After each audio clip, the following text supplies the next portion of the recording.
eyewitness testimony from the Gospel of John. And he, bearing his cross, went forth into a place called the place of the skull, which is called in Hebrew Golgotha. So if the man in the shroud is Jesus, he needs to show evidence that he carried a heavy weight and that he was at or near the place of the skull, Golgotha, which is located outside the Damascus gate. It goes on to say in Scripture, and as they led him away to be crucified, they laid hold upon one Simon of Cyrene coming out of the country, and on him they laid the cross. So if the man in the shroud is Jesus, he also needs to show that he had injuries that made him unable to carry the cross on his own power and needed help. So let's take a look at all of that evidence.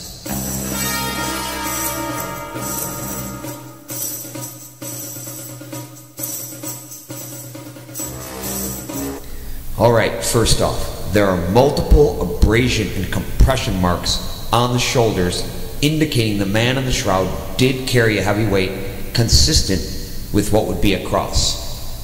There are also multiple abrasion and compression marks on the knees, as if they were slammed into rocks and then dragged. The right shoulder is dislocated. It appears to be torn out of the socket. The right eyelid is torn. The right elbow is also dislocated, which matches Scripture. I am poured out like water, and my bones are all out of joint / dislocated. His nose is dislocated. It's abraded, as would occur from a fall or other similar blunt force trauma. The left lung shows contusions on the surface, and it is collapsed. Clearly, this is a person who needed help in carrying the cross. Forensic evidence and Scripture match.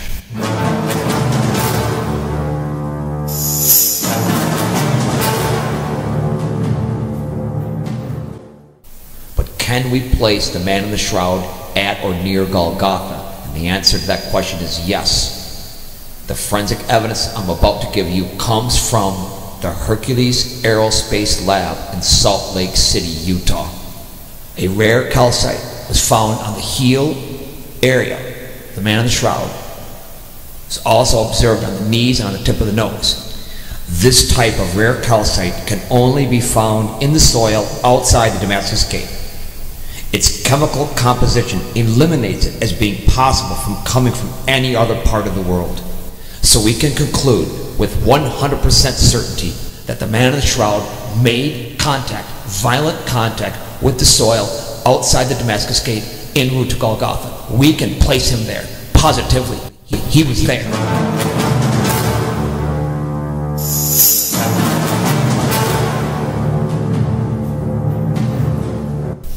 This comes from Isaiah.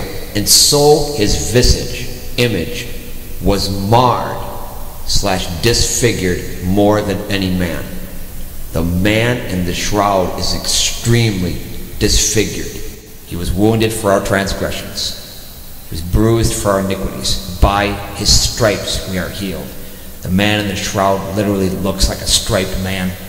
There's a swelling on the left cheek, a triangle-shaped wound on the right.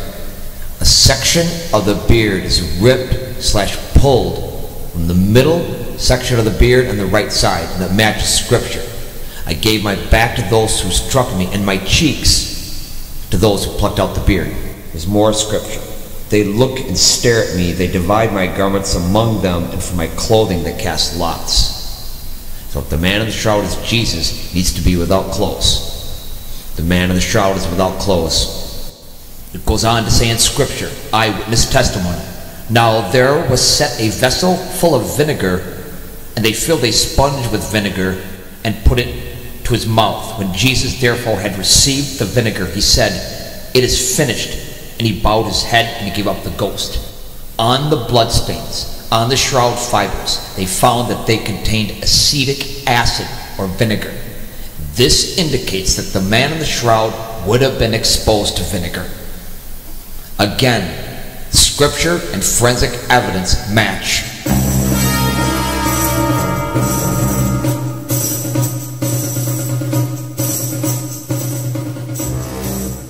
Alright, let's do a timeline for the burial. Jesus dies at 3 p.m., the 9th hour. At approximately 3:15, Roman soldier puts a spear in his right side, verifies that he's dead. Joseph of Arimathea is present, makes a decision that he's going to go see Pilate and ask for permission for that body. This is done with an extreme sense of urgency. The sun sets, will be setting in Israel at that time around 6:30. So he has less than 3 hours to complete everything. Note the sense of urgency in all 4 gospel accounts. There came a rich man named Joseph, who was also a disciple of Jesus. He went to Pilate and begged the body. And another, and he went boldly to Pilate and craved the body of Jesus. And he bought fine linen. When Joseph had taken the body, he wrapped it in a clean linen cloth. Get it out of your head immediately that Jesus was wrapped like a mummy. This is a Jewish burial. Strips of linen go around the shroud, which is a long, wide band of cloth.